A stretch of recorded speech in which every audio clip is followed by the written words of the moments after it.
Pemirsa, puluhan prajurit TNI dari Kodim 0101 BS Selasa pagi melakukan bakti sosial dengan membersihkan lokasi objek wisata Ulele, Banda Aceh.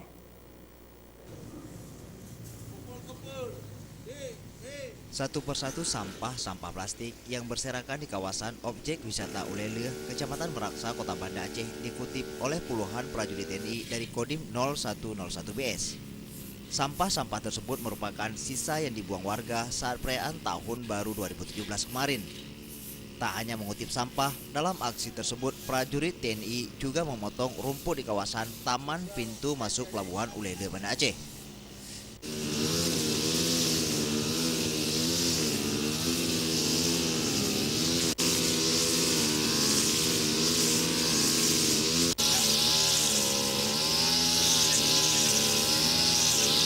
Gotong royong tersebut selain menjadikan kawasan wisata lebih indah tanpa sampah, aksi tersebut juga upaya kepedulian prajurit TNI terhadap lingkungan.